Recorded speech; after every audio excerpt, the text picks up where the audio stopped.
introduce yourself, and then I'll come after you. I'll come in after you. Yeah, lovely. Good to see everyone. Thank you for having us. As Sabine said, Simon Watts. I'm a consultant in public health at Manchester Foundation Trust, but I work across Manchester Council and Trafford Council as well. And yeah, I'm very interested in digital developments, how they can actually reduce inequalities. And we'll touch on some of that with the presentation. A lot of my role is focused on what's MFT's role in reducing health inequalities and preventing ill health. So yeah, really interested in this topic, and we'll share a bit of that as we go through. Thank you. Thanks, Simon.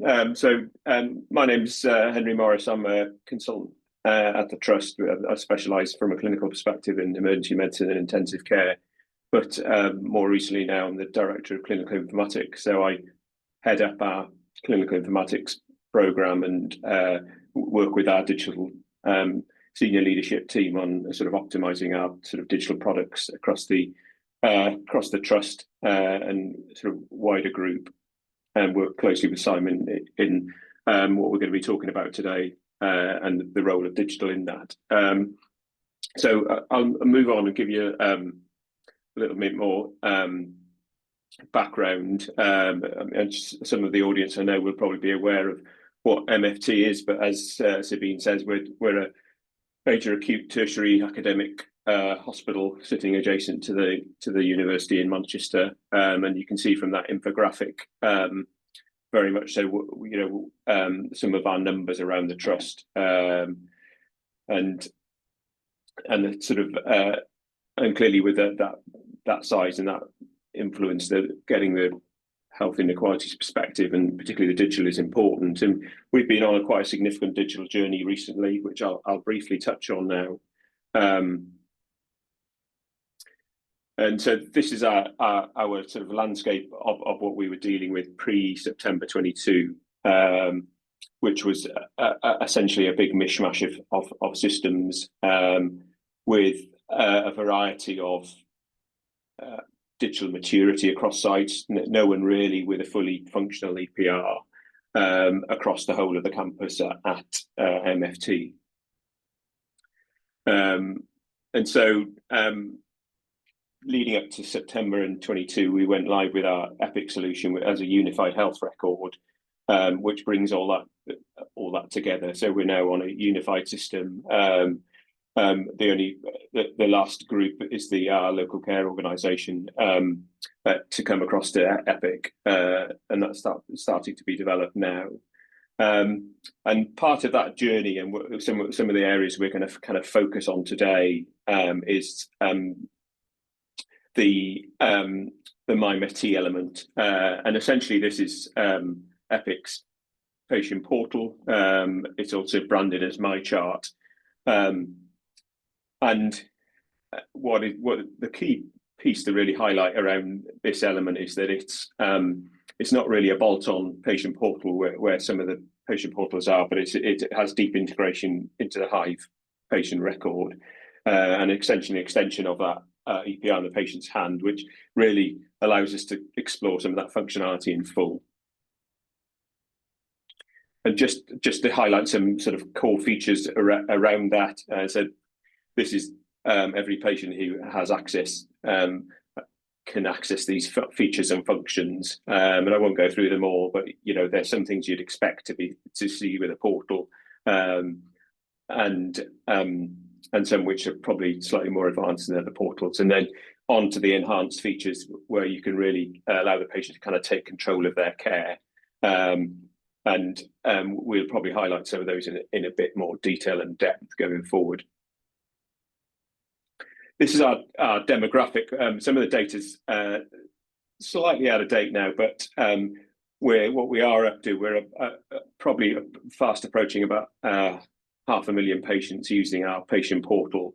Again, this is the age breakdown of that demographic, and then also and this is our ethnicity split of that group. And again, we'll highlight and go and discuss some of those features in a bit more detail, and how we, from a digital sort of inequalities perspective, how we've tried to work onto that.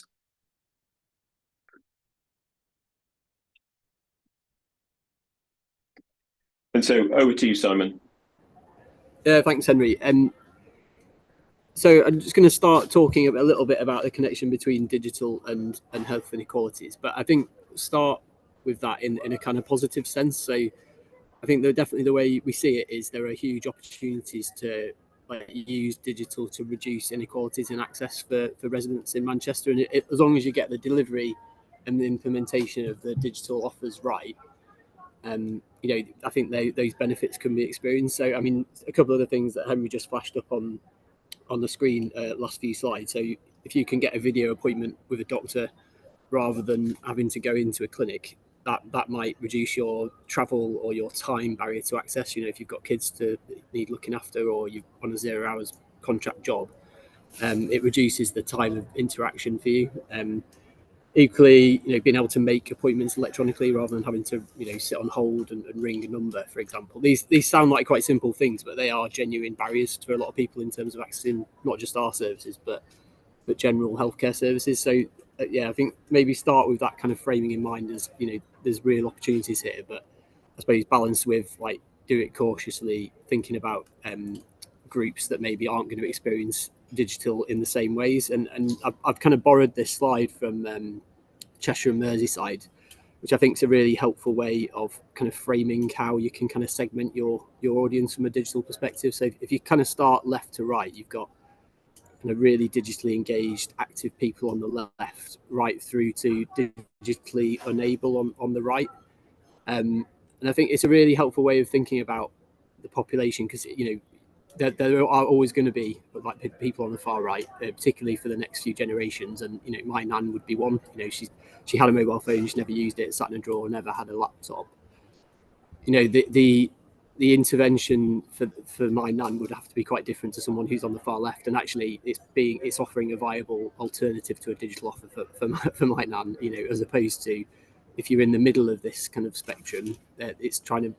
We can do things to try and move people over to the left. So there's a few kind of key points in here.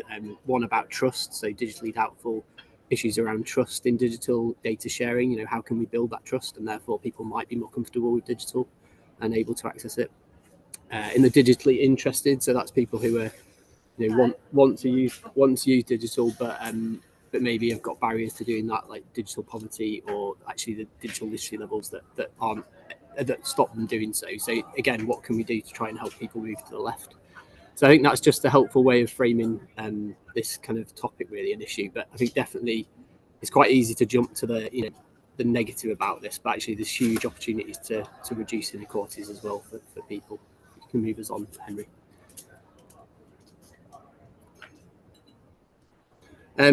Having said all that, I think I just kind of I've put forward a few stats, and you may have seen some of these before, so it might be old news for you, but just some of the survey data produced nationally around digital inclusion. So the stuff on the left particularly focusing on low-income individuals, like people who are struggling financially, and 17% of people running out of data before the end of the month, and therefore stop using data. So these are things we need to be aware of if we're trying to encourage normalization of using mobile phones to access healthcare apps, etc. Similarly, lack of home access to internet for some groups on the right hand side, and a huge amount of the population who lack basic IT skills, which might be a barrier, thinking about that spectrum on the slide before. And certainly, I mean, this is a bit anecdotal, but we do quite a lot of engagement with communities about access to services across Manchester, and that kind of issue of trust, not just in digital, but in services generally, comes up. So I mentioned it on the last slide, and I've actually heard it in a number of contexts around digital as well. So I think just highlighting that as a key barrier and building that trust, building that security around what is happening with people's data, really important to get people comfortable with what we're describing. You can move us on, Henry.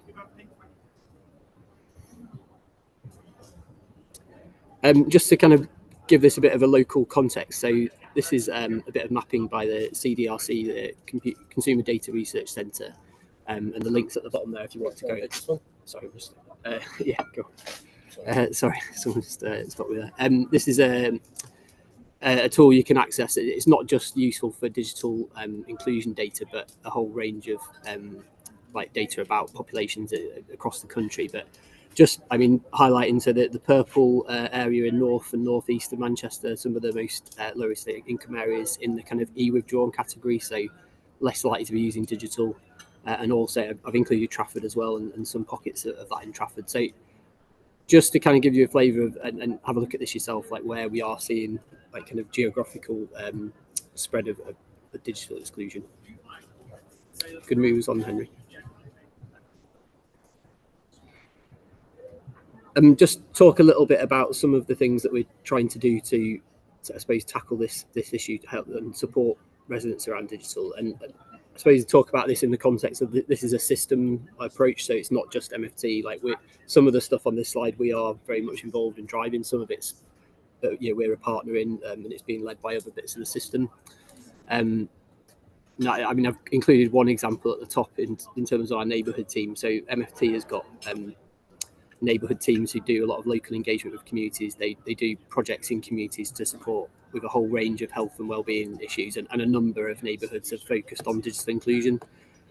So the example there is from Collyhurst, where there was projects and work on an ongoing basis to support people around accessing, GP websites as GPs are moving towards, booking online and accessing all your practice information online and prescriptions. So how can we support residents to do that? So a really good local example.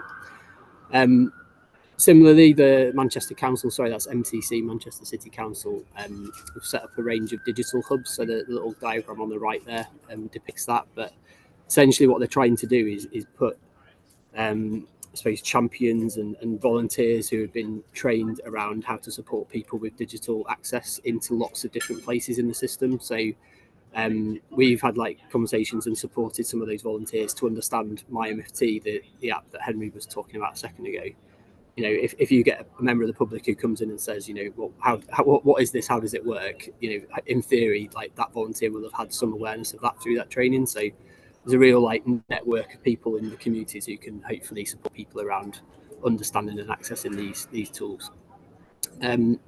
Just highlight one of our BCSFE partners in Manchester, so Community Computers. They take donations of computers from and mobile devices actually from businesses, and when businesses replace all their stock and they essentially get rid of their old stuff, organisations like Community Computers take some of that and repurpose it, wipe the drives, and then make it either sell it at a very piecemeal rate, or if someone literally can't afford a piecemeal rate, then they'll give it to the individual or the family. It's a really good way of trying to get devices into people's hands. Working with post-16 kind of providers of education. So we've done a piece of work with Manchester College where we arranged for some of their students to come in and train them in what MyMFT was, that app that Henry was talking about, how to use it. And they were sat in various bits of our hospitals, so sat in outpatient clinics and talked to patients and had a bit of time to spend and go through and kind of almost mentor them to how to, what is the app and how do you use it. So again, a really good way of kind of upskilling patients, but also quite a good opportunity for the students to kind of get confident in talking to members of the public and upskill them. Just a couple of other things, and I suppose these are a bit more theoretical really, but I suppose the importance of trying to understand the impact of digital developments and technology on different people. So for example, I think Henry might have mentioned FastPass when he was talking, which is a way of understanding if you've got a cancelled appointment that you can then quickly book onto. And from our point of view, we don't lose that slot then. Someone's using it, which is great. Who's able to access that? How does it impact waiting times for different groups? Are we seeing, is it meaning that some people are waiting longer or quicker times than others? It's trying to evaluate these interventions, but thinking about digitally excluded groups and where necessary, and trying to put things in place to try and make sure that those people who haven't got the digital access are not getting a worse deal, essentially. So it's really important to do that. Final couple of points, and something we've done quite a lot of work on around health literacy. So what language do we use as a healthcare organisation? How do we write to patients? How do we patient information leaflets, the language we use in clinic? How can we make that as accessible as we can? And we've not fully got that right yet. We're still on the journey with it, but it very much applies to digital as well, and the functionality of an app and how you navigate around it. And it's not just about digital exclusion, but if you've got lower literacy, you might find that tricky. So I think just an important thing that we are thinking about as we're developing all this work. And final one, really just the importance of bringing people who are digitally excluded into these conversations, so that we're hearing about those barriers and how we break them down. And again, that's something we try to do. We could do more of it, I think, but we are trying to do that. And a reference at the bottom there, because a lot of what I just described kind of aligns quite nicely to the NHS digital inclusion framework and plan. So if a bit of wider reading if colleagues are interested. Thanks, Henry. I think this is my final bit before I just hand back to Henry, and we're going to have a look at some of the practical developments that are going on at the minute. But again, just wanted to highlight this from Cheshire Merseyside. So they've embedded a process where, as part of every big investment decision, if it has got a digital and technology slant to it, then there's a process to try and almost write down those barriers and the impact on digitally excluded groups, and make sure that we're systematically addressing them. So it's a really good example, I think, of how you kind of enshrine that in the governance of the organisation.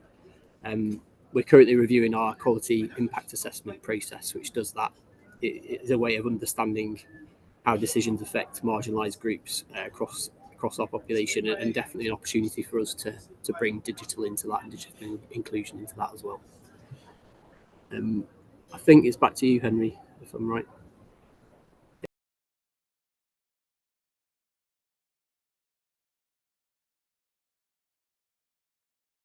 Thanks, Simon. And so just to kind of bring us up to speed, the next few slides is where we can take some of this, having address somewhat what Simon was saying, but also what does that actually look like in practice around using digital to narrow some of those inequalities. And so one of the things we've recently launched at MFT is our communications going digitally, and again highlighting the sort of benefits for all patients, because I think often you speak to particularly those who feel digitally excluded, they often feel paper's their best option, when that's not always true. And you can see some of the items on the slide there, drawing why that may not be important, because at the end of the day, one is you give the patient choice, but equally from a health economy, delivering care, we can see, using a digital pathway, that if a patient's actually read their letter, also we can get it to them much quicker, as long with the financial savings and the carbon footprint that's involved. And what, again, this also allows us to do is then analyse the data we're getting back in, and get accurate data about who isn't accessing the digital offering, and why, and then drawing out some of the demographics around that, and that's showing we're only starting to see some of that data, and that will be very interesting, utilising that with some of the initiatives Simon was discussing about highlighting those groups and why some people are not accessing the digital tools, and it feeds into some of the other work we've been doing around sort of predictive analytics of those who may not turn up to their appointments. And so, we've been running a program called DNA Predict, which is helping us identify those who are at highest risk of a DNAing appointment, and also what interventions may help with reducing some of that. And then just moving on to some of the other potential things coming up is our social determinants of health, and over to Simon on this one. Yeah, thanks, Henry. I'm just going to give a bit of an overview of this. So this is something we're working on and developing at the minute, and hoping to start piloting it in the autumn. But it's essentially a bit of our electronic patient record, which allows us to store wider, not necessarily medical data about patients. So the kind of wheel on the screen is the front end to it, and the visual. But what you've got is it tries to rag rate different social factors for patients. So if I start at the top, you've got food poverty in green, which is the knife and fork. You've got travel. You've got active physical activity. Next one's stress. I think social isolation next. Depression, housing, and then you go around, you've got smoking, alcohol use, and money and financial security. Now, in this case, someone's filled this tool out and answered a series of questions to populate the data that's sat behind it. So the idea of this is that it's going to help us support having kind of preventative, wider social conversations with patients. Now, we might not be able to do that in every setting. So if you're in a very busy A&E, for example, you might not get the time to kind of walk through some of this with a patient, but in other settings you may do. And in this case, the tool's flagging to us that there's a housing challenge, social isolation, transport issues, and alcohol use. Now, there are services connected to MFT that can support patients with some of those wider determinants of health. So we're going to try and use this as a real way of trying to support patients more holistically. So you might come in for a broken leg, and we can help you with that. But if we're aware of these wider challenges that also impact your health, then we can help by signposting, referring to other organisations. And the bit highlighted in red at the bottom there is a kind of service directory which will hold that bank of referral agencies who can help with patients. If you just want to click on a bit, Henry. That's just some of the stock questions that help drive this. We're kind of going through the development process at the minute, so we might tweak some of this, but essentially it'll be 1 or 2 questions for each element of the wheel, and very not limited at all by what's on the screen. There's some of the foundations you can include, but we could include anything really. So we're just working through some of the clinical team what we want to see in this first version of it, and then we'll pilot it and refine it further. But a really good opportunity to support preventative conversations, and particularly for those groups who are facing health inequalities. So, for example, like financial inclusion or housing issues. Thanks, Henry. I'll just touch on another slightly different way that we're using some of our data and our digital tools to try and improve patient care. So that, again, this is a live project. We've not quite gone live with it yet. So live is in it's being developed. We're hoping to launch it over the summer. But this is if you imagine when you get referred into one of our waiting lists, which are longer than they used to be, given everything that pressures on the NHS. Your referral will be triaged at the point that it's received and a priority given. So it might be urgent, it might be routine, and that will impact how long you wait. Now, during that, if it is a routine wait, you could wait a number of months to be seen by a clinician, in which time that risk, that urgency might have changed. So you might have started having an exacerbation of a problem that might mean you need to be seen quicker. Now, the data we've got here is all health system data for Greater Manchester. So it'll what the visualization is every patient on the waiting list, and orange, red, and green refers to the patient's risk based on their interaction with the health system. So, for example, if you were referred 3 months ago, but now you're having an exacerbation of an issue, you're having to call 999 a lot, you've come into A&E a couple of times, that would flag in our data and be able to, in theory, and this is what we're testing in practice, prioritize you differently on our waiting list using that information. So a good opportunity to, I suppose, think differently about how we prioritize waiting lists, not just based on time of when you were referred, but how that urgency is changing over the course of your wait. Thanks, Henry. And then really starting to sort of look to the future with, and certainly for those who've had any chance to look at the 10-year NHS plan, again, really harnessing some of the tools coming forward to improve some of for that digital offering, and again, the benefit of this is the power that patients can do just using a smartphone, and what that allows them to do, and really using embedded sort of intelligence within the app to help them through their journey to make sure that they're getting the outcomes they want. And you can just see a few of those opportunities there on the screen, which is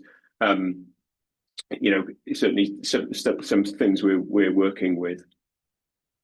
And again, this just gives it a few more examples of what that might look like. And again, essentially really empowering the patient so they've got their healthcare in their own hands is the opportunity, and that very much aligns with what the NHS plan is telling us. And so certainly, having the benefit of doing that, and again, also give us accurate data, which I think is absolutely key when you're talking about, particularly around health inequalities, and when combining it with everything Simon was talking, in particular around the social determinants of health, you can see that bigger picture we're able to create.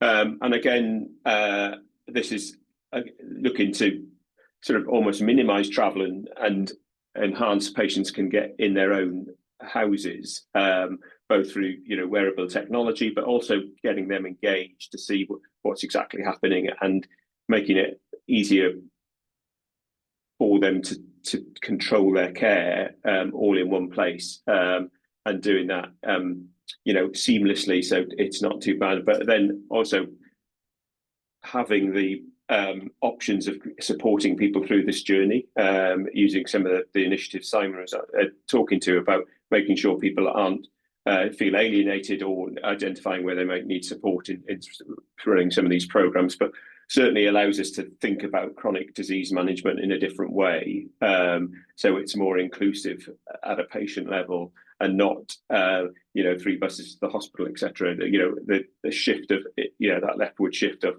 pushing the neighbourhood care. So I think we're coming to the end here now, and just run into some conclusions of what we've been talking about. I think certainly what we've discussed really aligns with what we heard last week, particularly as I was just highlighting that those 2 shifts from analog to digital, and then also into the community, and digital really being a key enabler to doing that, and also thinking about how we can deliver care in a different way, in a more efficient way, but really ironing out digital barriers and exclusions. And I think certainly from my perspective, having the ability to do that digitally really puts us a bit more in control of some of those scenarios, and I think also keeps us at pace with what people are seeing in their everyday lives elsewhere. Simon, anything else you want to draw to in conclusion? No, I think probably just that last point. I think some of the data I showed, like, this is a real issue, and we know that, but I think it's not necessarily always seeing the negatives out there. There's huge opportunities to reduce inequalities through digital, but I think cautious optimism is probably the thing I'd say, trying to make sure we're trying to move people from that spectrum I showed from on the right, and what interventions can we put in place to try and make sure that people can use this stuff, and if they absolutely can't, then what do we need to do differently to make sure they don't get a differential offer? But no, I really excited. I mean, all that stuff we just talked through, that's really cutting edge and exciting, and I think it's a really interesting time to be kind of in this space. So thank you. I think lastly from me, and it may come out in some of the Q&As, it also the small cohort in looking at Simon's scale of those who, despite intervention, are still excluded. It allows us more chance to give them the right offering. So I'll stop sharing the screen now as we move into the Q&A session, and I'll just bring up so I can see them.